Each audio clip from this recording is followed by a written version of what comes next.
Every time I think back to those knocks on the bathroom door, I remember something. The last knock, the one that made me open the door, there was no giggle, just silence. It was like whatever it was had figured out that the giggle wasn't working anymore.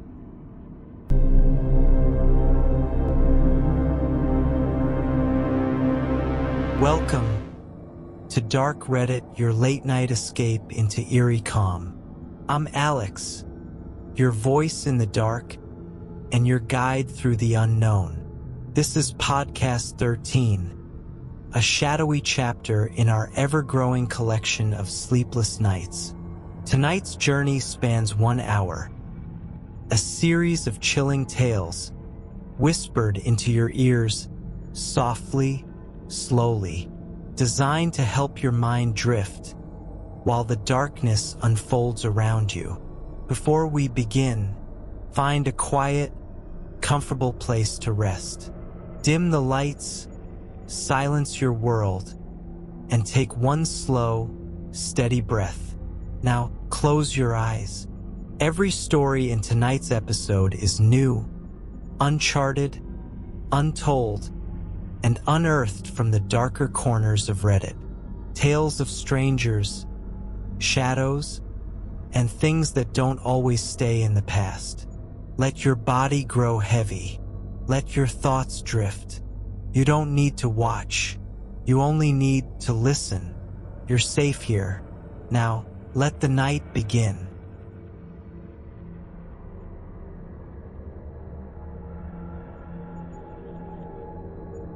Started with a flicker and a sound that shouldn't have been there. This story is about strange echoes from the projector room, moments where time seemed to move on its own, and a movie that started itself in a locked theater with no audience. I heard this one from my dad. He told it in that way parents sometimes do, half laughing, half serious, like they're not even sure if they believe it themselves. But the way he said it, the way his voice dipped a little, the way his eyes unfocused like he was remembering more than just repeating a story, that told me all I needed to know. And while some of the finer details may have blurred with time, this all went down sometime in the early 70s. The core of it, the reel that rolled on its own, that part stuck. So here's how it went down. My grandpa, back in the day, used to help out part-time at a small local movie theater.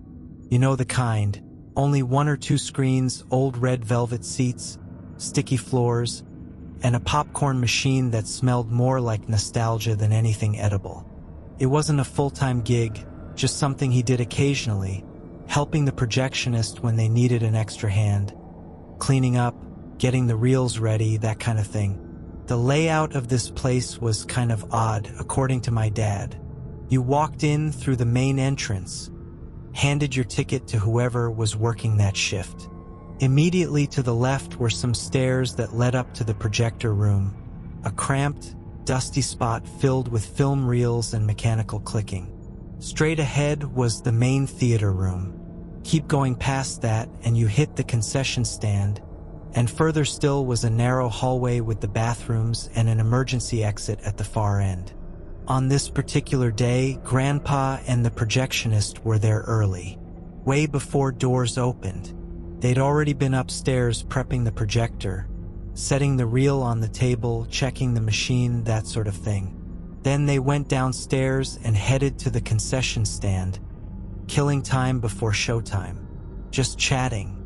Grandpa was probably sipping a bad cup of instant coffee and trading weekend plans or work stories. They had been down there for about 20 minutes just talking, and then they heard it, a sound coming from inside the main theater.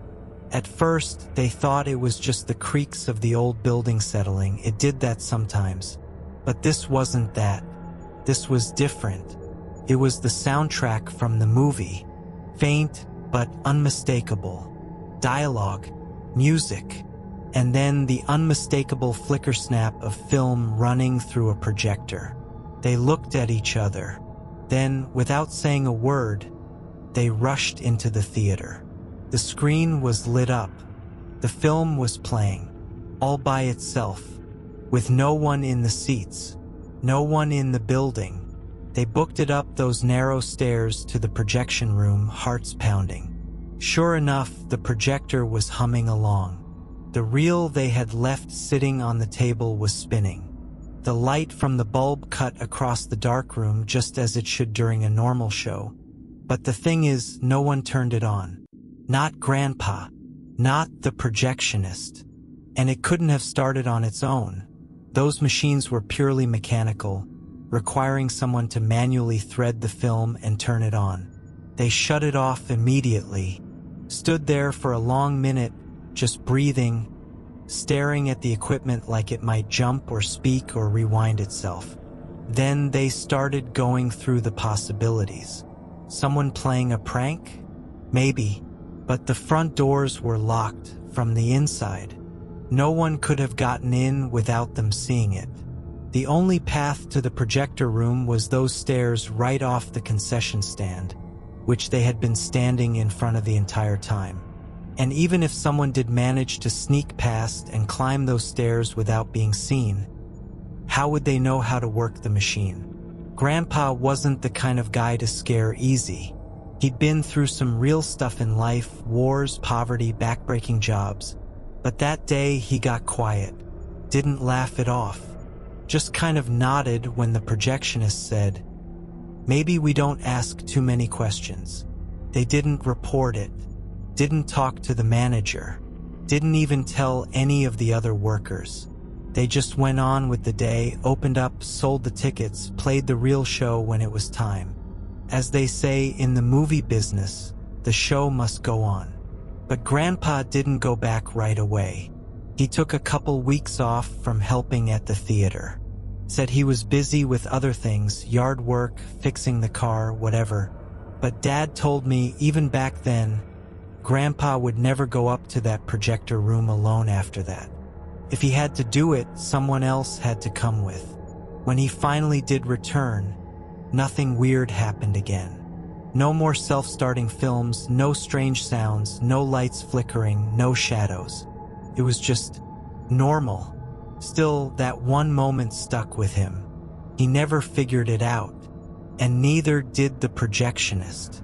Sometimes Dad said, Grandpa would bring it up casually, like over a beer or while watching a movie. "Hey, remember that time that movie started playing by itself?" Then he'd just shake his head and let the silence do the rest of the talking. Looking back, maybe it was a glitch. Maybe it was some old wiring or a fuse shorting out or static or whatever logic people cling to when they want to stay comfortable. But I don't know, man. I've heard enough from my family, enough little stories and close calls, and you're not going to believe this moments to know that sometimes things just happen. Sometimes, for a second, the veil gets thin, and something pushes through. Maybe it's just energy. Maybe it's memory. Maybe some part of that old film had run so many times it wanted to keep going, even without an audience. Or maybe, just maybe, someone somewhere really wanted to see that movie again. Lights, camera, action.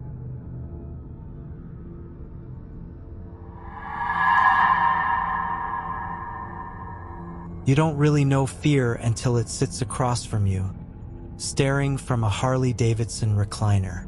This story is about the things that live in the quiet corners of a furniture factory. The ones that don't care who's on the clock. Let me start by saying this. My pop is not the type to scare easy. This is a man who's worked graveyard shifts for most of his life, killed raccoons with his bare hands, and told ghost stories like they were regular Tuesday happenings. So for him to act shaken, for him to say, "F that," and actually walk away, that tells you how real things got. These are the stories that followed after our first run-ins with the strange, the eerie, and the downright unexplainable at the classic leather furniture factory. And if you haven't read the first part, go back. Trust me, these won't make as much sense otherwise. But for those of y'all caught up, let's dive into the next incidents, starting with something that still creeps me out to this day. Incident 5, the recliner man. It was summertime. Hot, muggy southern heat clinging to your skin like wet laundry. I was about 14, tagging along with Pop on one of his night shifts. Classic Leather was known for its high-end furniture, Harley-Davidson brand being one of their big-ticket lines. That night, a section of the factory was set up like a showroom. Think open house, but with couches and end tables instead of cookies and realtors. Pop and I had walked past it a couple times already. He'd show me the price tags, shake his head like, "Who the hell is paying $5,000 for a chair?" We joked around, kept it light. But the third time we walked by, things changed. Pop suddenly threw his arm across my chest and stopped me cold. I didn't even question it at first. His dad mode was strong. Then I looked where he was looking. Someone was sitting in one of the Harley-Davidson recliners. Just sitting, silent, still. Pop called out to them. No movement, no blink, no response. He told me to stay put. I said hell nah, and stayed right next to him. We started walking toward the figure, slow and cautious. With each step, the figure grew more transparent. Not darker, not blurry, just less there. By the time we were a few feet away, we could see through it. Pop called again, firmer this time. That's when the figure stood up, turned to face us, took 3 slow steps, and then vanished into the air like smoke. I remember looking at my Pop and realizing even he didn't know what the hell we just saw. Incident 6, the goats that spoke. Classic Leather had a kudzu problem out behind the plant. Wild, choking vines that covered everything in sight. My Pop had a genius and very country idea. He brought in 2 goats from the family property to eat the kudzu down. Problem solved, right? Well, we went to check on them one Friday night, driving to the back of the plant with a bucket of water.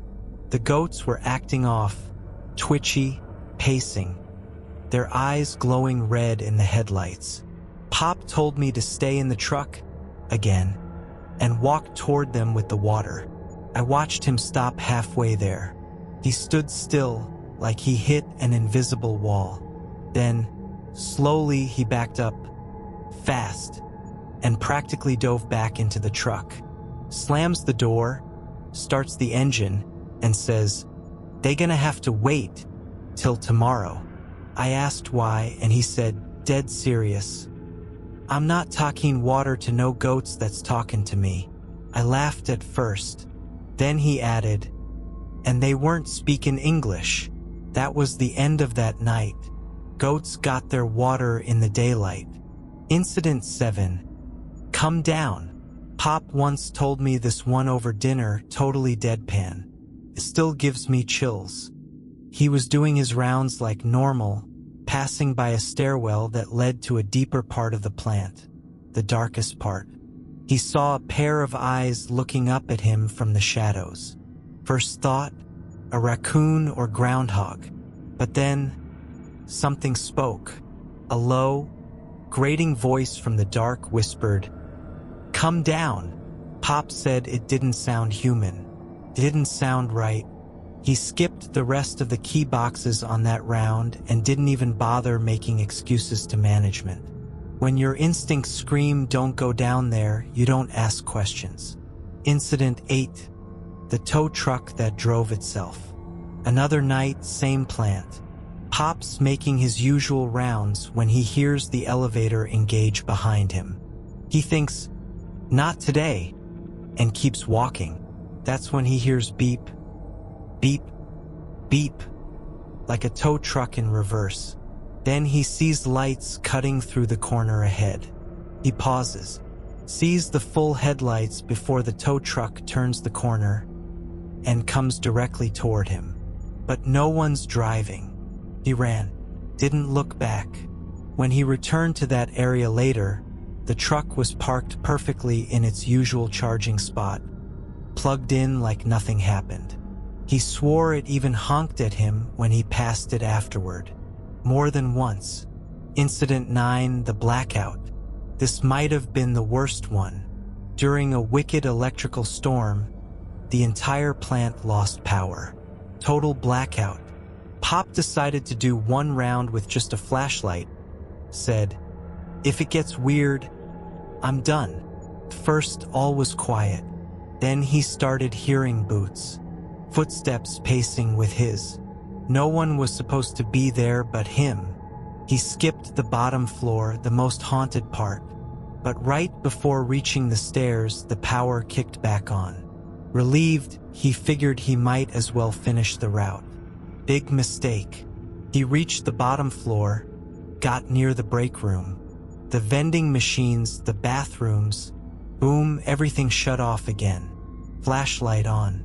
And then, he saw each bathroom door creak open one by one. Pop sped up.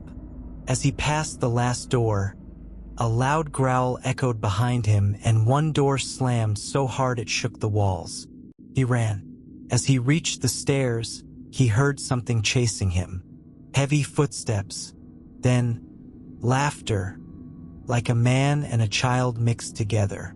Whatever it was, it stayed on his heels until he slammed the door at the top behind him. Pop didn't finish the rounds that night, and no one blamed him. To this day, I don't know how he stuck around that long. Most folks would have quit after incident number 1. But not Pop. He just tightened his bootstraps, said his prayers, and went back to work. Like it was all part of the job. Classic leather might have made high-end furniture. But the spirits, the voices, and the things that shouldn't be, they didn't care about quality leather or luxury branding. They were there long before the first couch ever rolled off the line.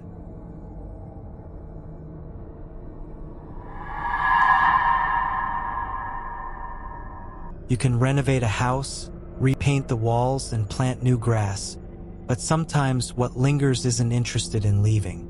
I didn't expect my dream house to come with roommates, especially the invisible, watchful kind. I had just moved into this home, a charming 1988 build tucked into a quiet rural area just outside of Raleigh, North Carolina. It had everything I'd been searching for. A spacious screened-in porch perfect for warm nights, beautiful mature trees dotting the half-acre property, and just enough distance from the neighbors to feel like I could finally breathe again. After months of living with others, bouncing around guest rooms, and dragging my cat across the country, it felt like I was finally stepping into peace. The thing is, peace never quite settled in. Even before I noticed anything odd, my cat did. She's 14 now, slow-moving, dignified, and generally prefers cozy spots and sun patches to zoom eyes and chaos. But from the moment we stepped foot inside this house, it was like something possessed her. She began sprinting around like she was a kitten again, darting through doorways, hiding in her litter box, which she's never done, and making strange, guttural noises I'd never heard from her in her entire life. And then, the faces in the corner sleeping began. She started shoving her head into tight spaces, corners of the couch, pressed against the wall, as if trying to block something out. She'd stare off at things I couldn't see. I've had this cat since she was a baby. I know her. This wasn't some reaction to moving stress. This was different, wild, instinctual, fearful. Still, I tried to chalk it up to the adjustment. But that second night, things changed. I was standing in the kitchen when I heard it. The soft, low murmur of voices coming from the screened-in porch.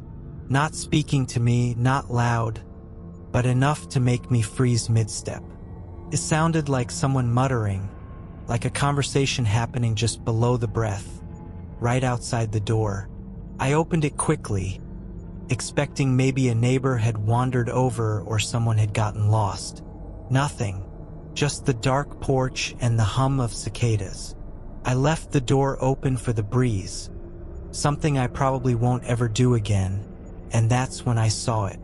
Not a person, not even something I could really describe, but a blurry, shimmering form, roughly human-shaped, but distorted, like something from a sci-fi movie. It looked like the Predator's cloaking effect. An outline, a mass, something undeniable that didn't belong in this world. And it wasn't just there. I knew it was there. I knew I was too. I felt it immediately. The thick pressure in the air, the way my heartbeat jumped into my throat, stood there, inches from my face. And then, just as clearly, it began moving, room to room, watching, exploring. My cat bolted into hiding. I spoke out loud.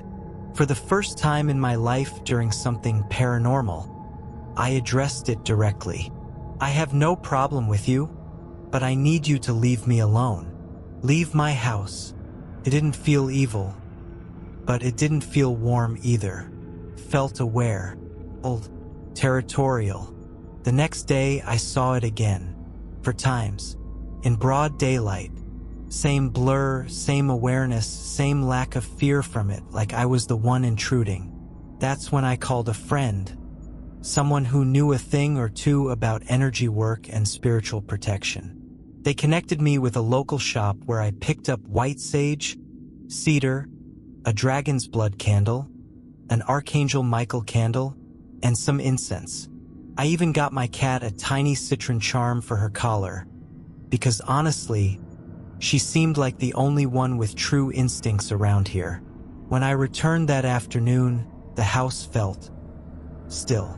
I decided to wait before doing anything with the smudging. I made some music, tried to relax, but later, while having a cigarette on the porch, it all changed again. There weren't just one of them anymore.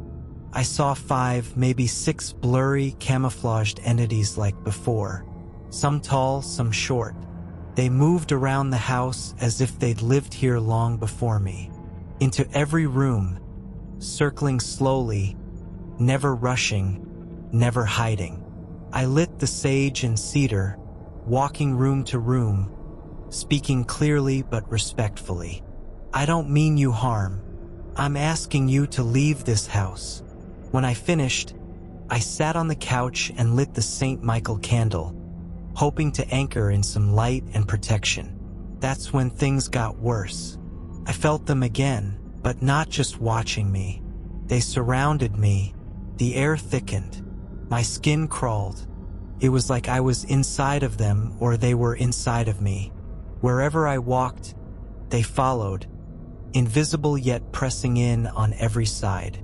I grabbed the dragon's blood candle and lit it without hesitation. And then, just like that, they were gone. No more blur, no more pressure, just silence.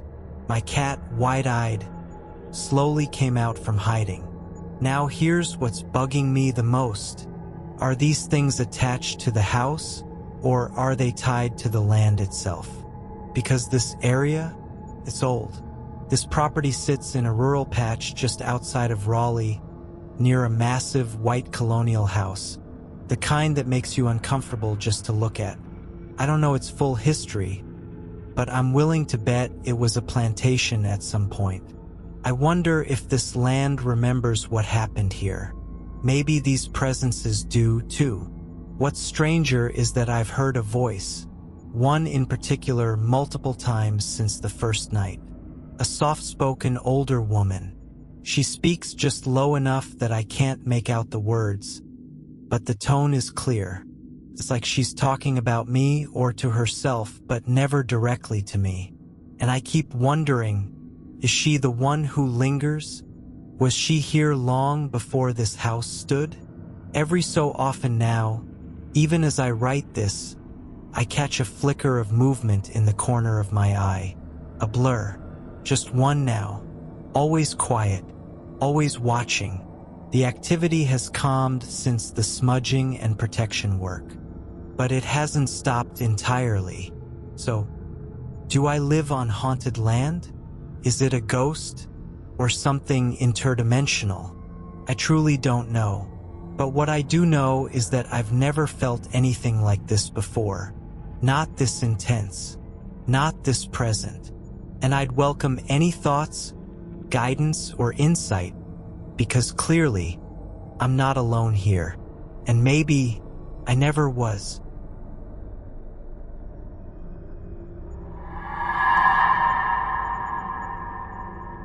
Sometimes, the quietest moments are the loudest signs that something more is going on. This story is about a sound in the middle of the night that made no sense, a moment of confusion that became something much more, and a whisper from the past that still echoes in the home we love. We bought our house 4 years ago. It was one of those lucky finds, the kind of house that feels like it picked you, not the other way around. It had charm, warmth, and a sense of history that wrapped around you the second you stepped inside. The kind of place where families had clearly lived and laughed and aged together. It belonged to an older couple who had lived there for more than 40 years, raising 2 kids and growing old in the home they'd made their own. When they decided to move to the West Coast, we were told it was to be closer to their children and for health reasons. We didn't think much of it beyond the usual, just a couple entering a new chapter of their lives. We've since gotten to know our neighbor, who was close with the couple and still kept in touch. Through her, we'd occasionally get updates, like hearing they were settling in, or that the husband's health, unfortunately, had been declining over the past year. Still, life moved on. The house became ours. We painted walls, added furniture, made memories.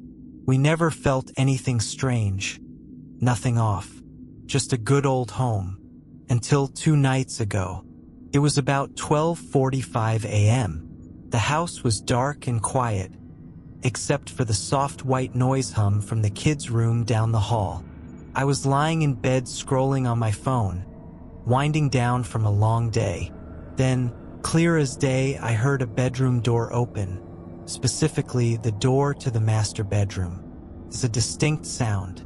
That door sticks just a little, and when it opens and closes, it has a very specific squeak and click.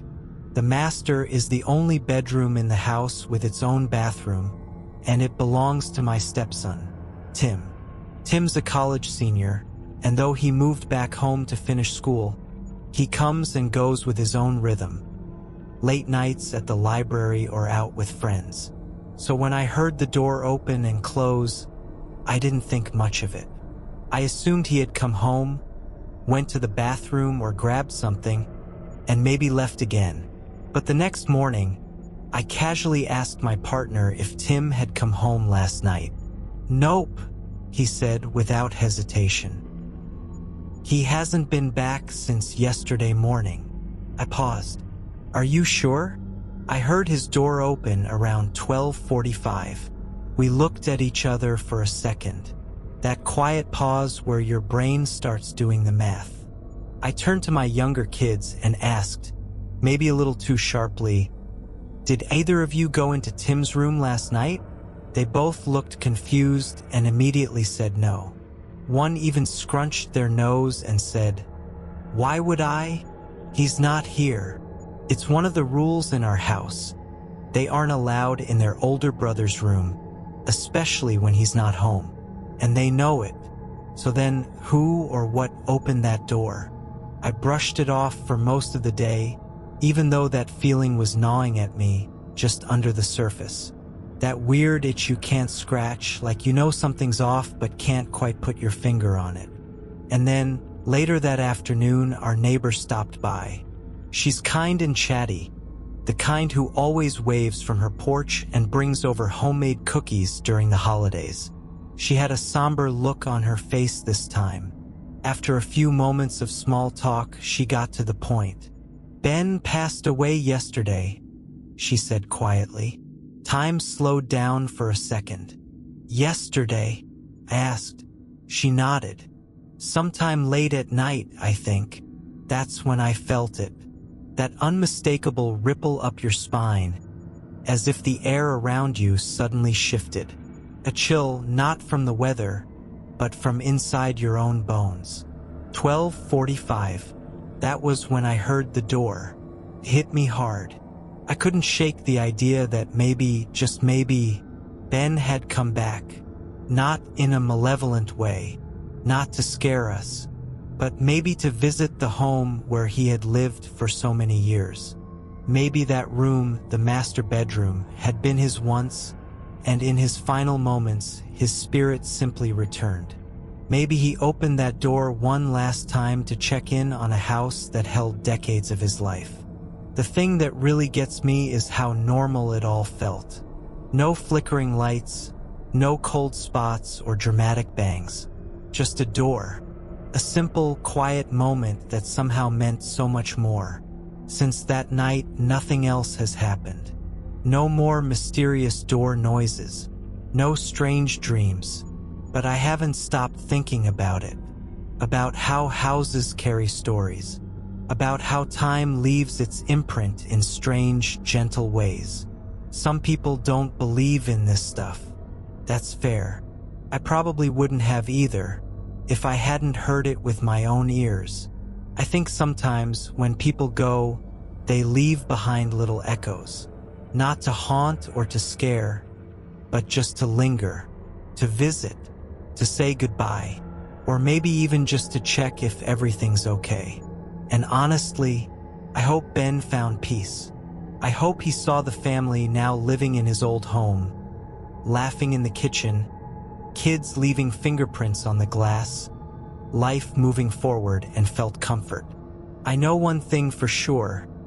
I'll never hear that door the same way again. R.I.P. Ben. Thank you for letting us make this house our home.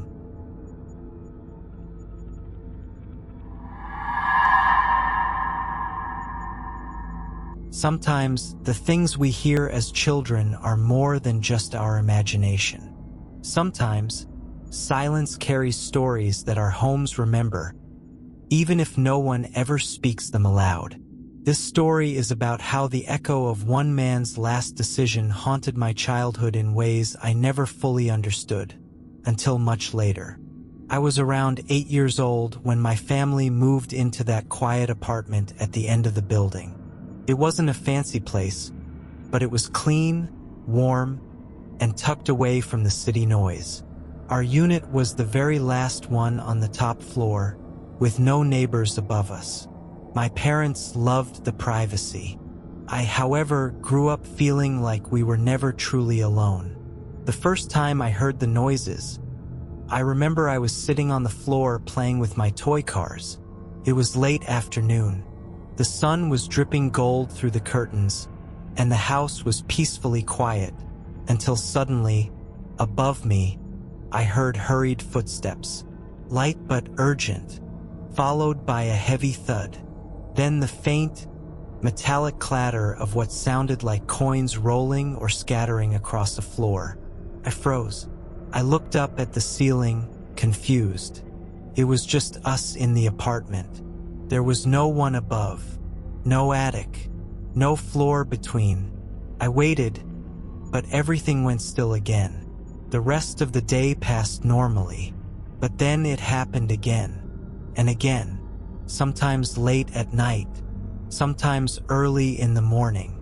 It always followed the same pattern. Footsteps, fast, panicked, then a thud, then the sound of coins spilling. It almost felt like a recording playing the same few seconds over and over. I never told my parents, partly because I was terrified of what would happen if I did. In my childish mind, I truly believed that if I acknowledged whatever it was, it would know. It would hear me speaking about it, and it would come for me, so I stayed silent. I would lie in bed at night, ears sharp, heart racing, just waiting for the sounds to start. And when they did, I would pull the covers over my head and pretend I was invisible. The one time I almost broke my silence was after I saw something. It was late, maybe 1 or 2 in the morning.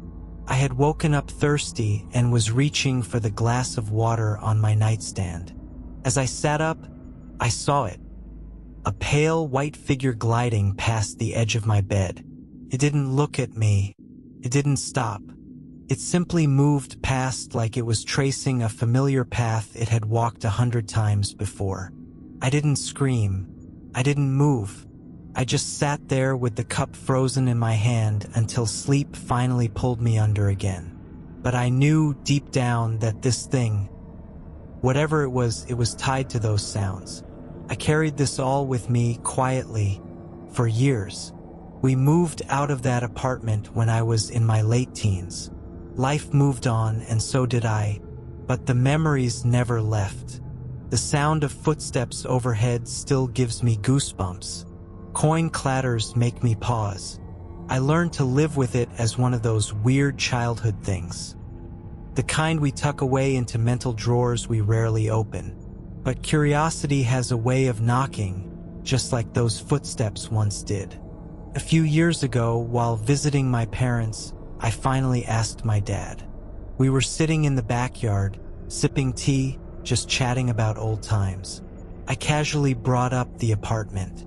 "Did you ever hear anything strange back then?" I asked, keeping my tone light. He gave me a look, this long, searching glance like he was trying to decide how much to say. Then he said quietly, "You know, there was something." That's when he told me the story. Apparently, a man who lived in the building next to ours had been involved in some legal trouble. A minor check fraud situation, nothing serious or violent. One day, the police came to arrest him. In a panic, the man tried to flee. He ran up to his building's roof and attempted to jump across to our building's roof, right above our apartment. But he didn't make it. He slipped mid-jump and fell between the buildings. My father didn't go into detail about the aftermath, but he did say it was quick. The man died instantly. It was tragic, needless. He wasn't a criminal, just someone who got in over his head and made a split-second decision that cost him everything. I sat there in silence, chills running through me, because the moment my dad described that scene, I knew. That was what I had been hearing all those years.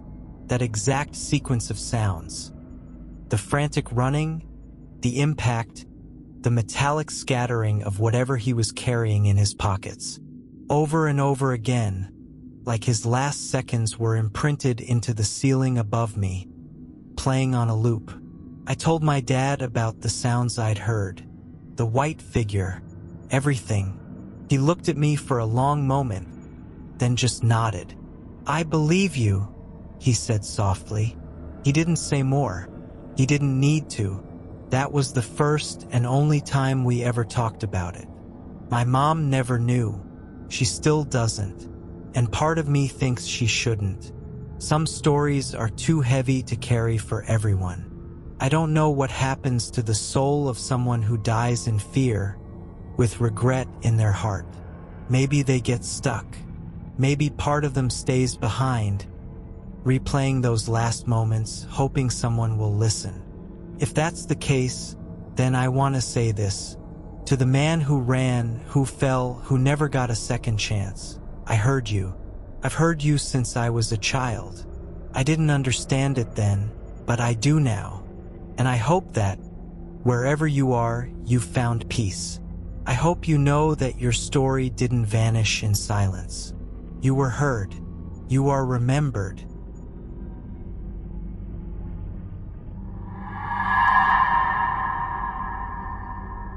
This story is about the kind of mystery that lingers in the air. Literally. The kind that starts small. A scent, a suspicion, a strange conversation. And before you know it, you're questioning the reality of your own space, your memories, and the invisible presence that may be closer than you think. I've never been the type to chase ghost stories. Paranormal stuff? Fun to watch in movies. Creepy videos on the internet? Sure, I'll binge those late at night and regret it after. But ghosts in my life? Nah, never gave it a second thought.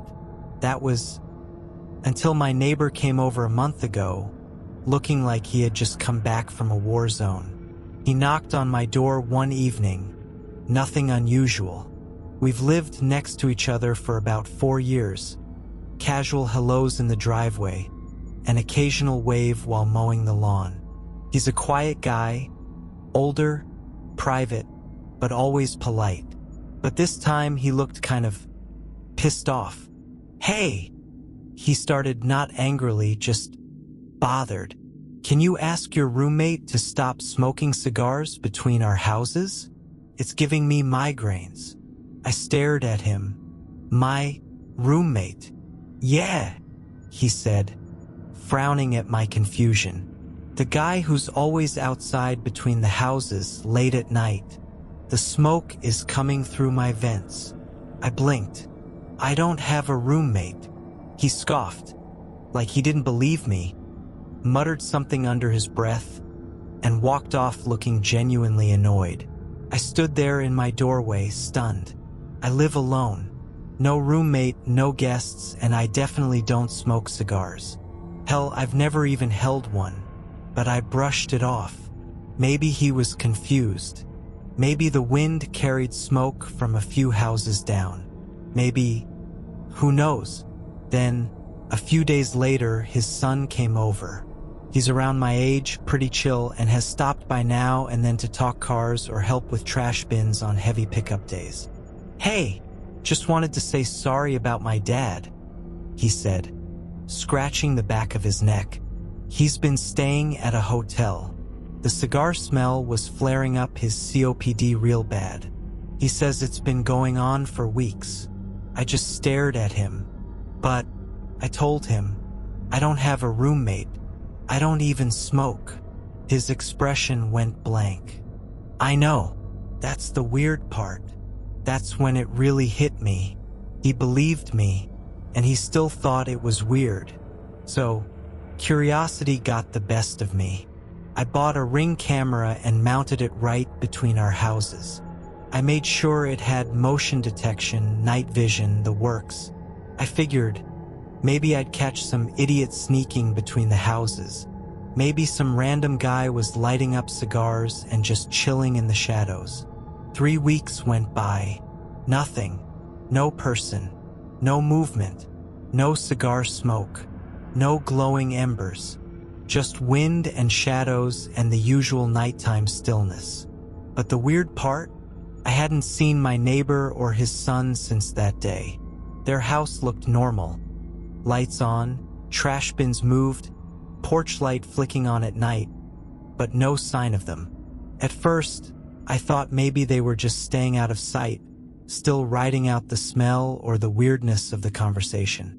But it kept gnawing at me, and then came the moment that really messed with my head. I had just gotten home from work one evening. It was that kind of golden hour dusk where everything looked surreal. Long shadows, warm air, birds chirping lazily. I was locking up my car when my neighbor from across the street walked over. She's sweet, in her 60s, always gardening or offering home-baked cookies during holidays. She smiled warmly and said, "You free tonight? We're having a small dinner, me, my husband, a few neighbors. Thought you'd enjoy a glass of wine. Maybe a cigar." I blinked. My brain sort of short-circuited. "A cigar?" I asked. She laughed lightly. "Yeah, I thought you'd be into them, since I always see the smoke coming from your side yard. Smells like cedar. Real classic." I felt my skin go cold. The smoke. Again. No one has ever seen me smoke because I don't. And here were 2 separate neighbors claiming they've seen or smelled me doing exactly that. Always in that narrow passage between our houses. I thanked her politely, made up an excuse about being tired, and went inside trying not to lose my mind. That night, I sat on my couch just watching the Ring cam feed live. Eyes glued. Nothing. Wind blowing a little. Cat walked by. Some moths bounced around in the camera glare. But no people. No glowing tips of cigars. no smoke. So what the hell are they all seeing? Or worse, who? The weirdest theory I can't get out of my head? Maybe it's not a ghost you see. Maybe it's one you smell. Think about it. Most paranormal stories are about cold spots, noises, flickering lights. But what if something or someone lingered in a space and left their scent behind? Like an imprint. Someone who used to live here, someone who used to puff cigars in that exact spot. And now, even in death, their nightly ritual continues. And for some reason, some people can smell it, and others can't. Or maybe worse, what if something wants me to start smoking cigars? To invite it in, to mirror its habit, to connect with it in some way. I don't know. I'm probably overthinking it. That's what I keep telling myself anyway. But still, every now and then when I step outside late at night, I catch it, the faintest whiff of something smoky, musky, and strange. And there's no one there. No roommate. No visitor. Just me, a camera, and a silence that smells like cigars. So if one night I finally light one up, I just hope I'm not inviting something.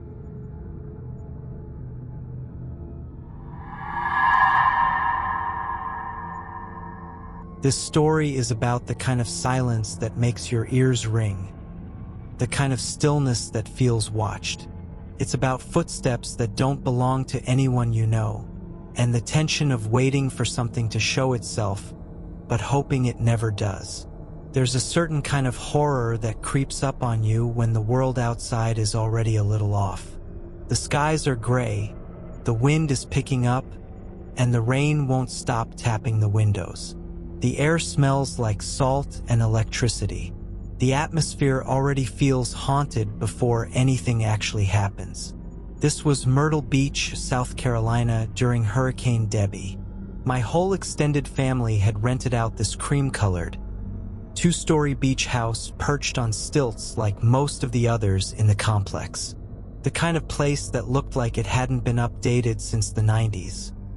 Faded paint, worn-out wood floors, furniture that had weathered too many storms and too many renters.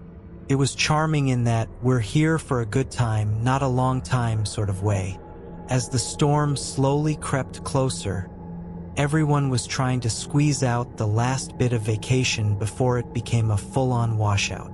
People went out to shop, explore, or do anything but sit in the damp, moody house. Everyone, that is, except me and my husband. We decided to kill a rainy afternoon by roasting a truly terrible horror movie, Jeepers Creepers 3. And no, we weren't brave, just bored. Also, 1 out of 10 don't watch it sober. So there we were, curled up on the couch in the dimly lit living room on the first floor, the storm humming in the background like a moody orchestra. As the movie clunked along, I started hearing it. Creak. Just a single, loud creak. From above. The unmistakable sound of a wood floor adjusting under pressure. But this one didn't sound random. It was too sharp. Too exact. I hit pause on the movie. "Did you hear that?" I asked my husband. He shrugged. "Hear what?" I shook my head. "Nothing. Never mind."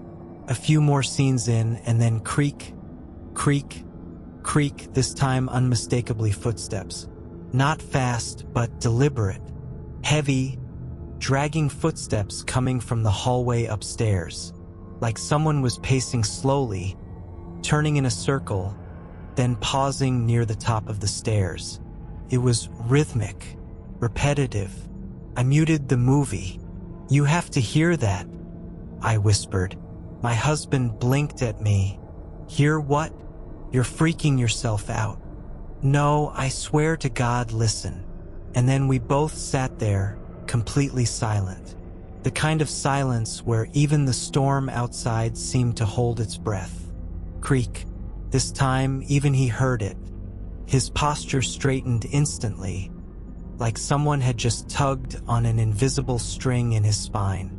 "That's not the house settling," I said, already getting off the couch.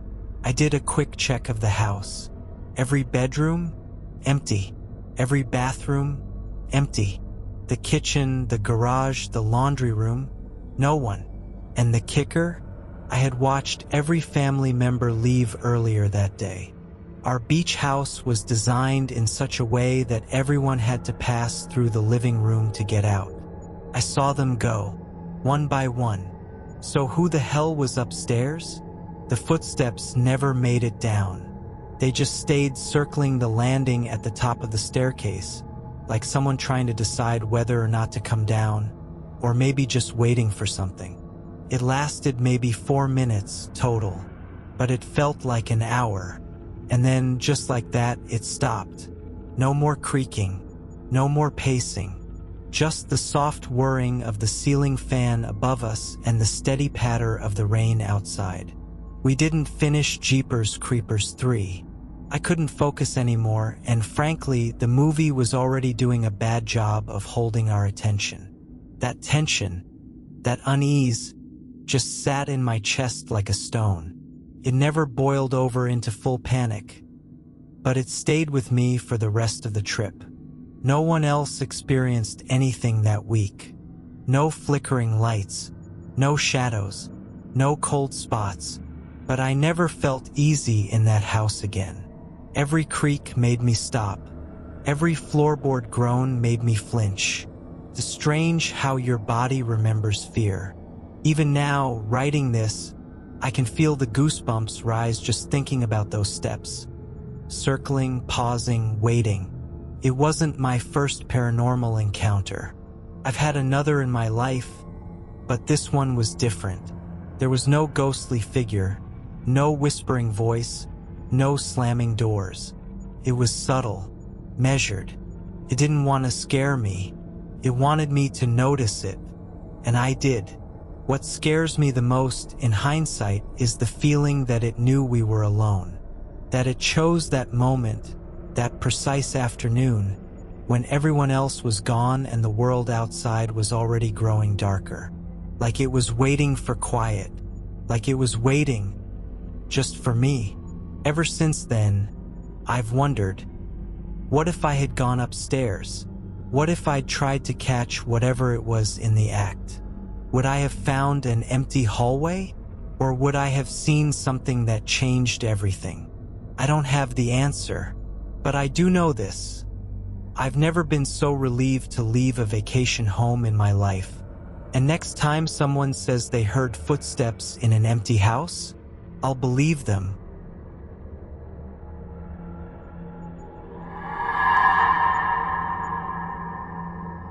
This story is about the kind of mystery that lingers in the air. Literally. The kind that starts small, a scent, a suspicion, a strange conversation, and before you know it, you're questioning the reality of your own space, your memories, and the invisible presence that may be closer than you think. I've never been the type to chase ghost stories. Paranormal stuff? Fun to watch in movies. Creepy videos on the internet? Sure, I'll binge those late at night and regret it after. But ghosts in my life? Nah, never gave it a second thought. That was until my neighbor came over a month ago, looking like he had just come back from a war zone. He knocked on my door one evening. Nothing unusual. We've lived next to each other for about 4 years. Casual hellos in the driveway, an occasional wave while mowing the lawn. He's a quiet guy, older, private, but always polite. But this time he looked kind of pissed off. "Hey!" He started, not angrily, just bothered.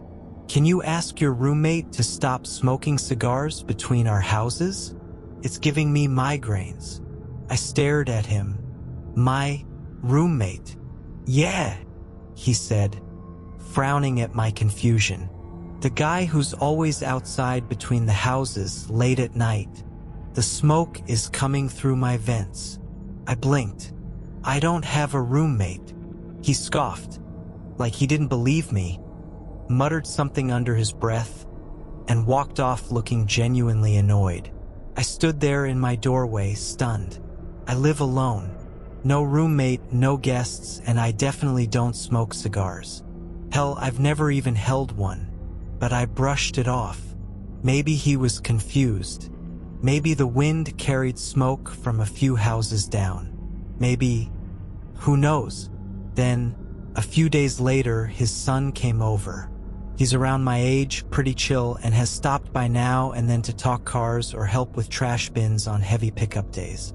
"Hey, just wanted to say sorry about my dad," he said, scratching the back of his neck. He's been staying at a hotel. The cigar smell was flaring up his COPD real bad. He says it's been going on for weeks. I just stared at him. But I told him, I don't have a roommate. I don't even smoke. His expression went blank. I know. That's the weird part. That's when it really hit me. He believed me, and he still thought it was weird. So, curiosity got the best of me. I bought a Ring camera and mounted it right between our houses. I made sure it had motion detection, night vision, the works. I figured maybe I'd catch some idiot sneaking between the houses. Maybe some random guy was lighting up cigars and just chilling in the shadows. 3 weeks went by. Nothing. No person. No movement. No cigar smoke. No glowing embers. Just wind and shadows and the usual nighttime stillness. But the weird part? I hadn't seen my neighbor or his son since that day. Their house looked normal. Lights on, trash bins moved, porch light flicking on at night, but no sign of them. At first, I thought maybe they were just staying out of sight, still riding out the smell or the weirdness of the conversation. But it kept gnawing at me, and then came the moment that really messed with my head. I had just gotten home from work one evening. It was that kind of golden hour dusk where everything looks surreal. Long shadows, warm air, birds chirping lazily. I was locking up my car when my neighbor from across the street walked over. She's sweet, in her 60s, always gardening or offering home-baked cookies during holidays. She smiled warmly and said, "You free tonight? We're having a small dinner, me, my husband, a few neighbors. Thought you'd enjoy a glass of wine. Maybe a cigar." I blinked. My brain sort of short-circuited. "A cigar?" I asked. She laughed lightly. "Yeah, I thought you'd be into them, since I always see the smoke coming from your side yard. Smells like cedar. Real classic." I felt my skin go cold. The smoke. Again. No one has ever seen me smoke because I don't. And here were two separate neighbors claiming they've seen or smelled me doing exactly that. Always in that narrow passage between our houses. I thanked her politely, made up an excuse about being tired, and went inside trying not to lose my mind. That night, I sat on my couch just watching the Ring cam feed live. Eyes glued. Nothing. Wind blowing a little. Cat walked by. Some moths bounced around in the camera glare. But no people. No glowing tips of cigars. No smoke. So what the hell are they all seeing? Or worse, who? The weirdest theory I can't get out of my head? Maybe it's not a ghost you see. Maybe it's one you smell. Think about it. Most paranormal stories are about cold spots, noises, flickering lights.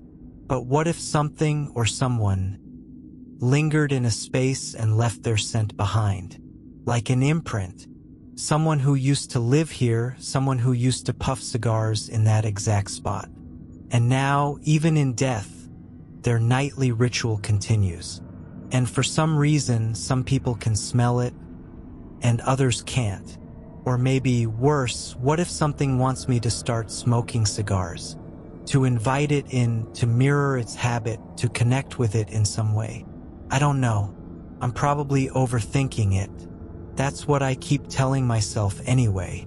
But still, Every now and then when I step outside late at night, I catch it, the faintest whiff of something smoky, musky, and strange. And there's no one there, no roommate, no visitor, just me, a camera, and a silence that smells like cigars. So if one night I finally light one up, I just hope I'm not inviting something.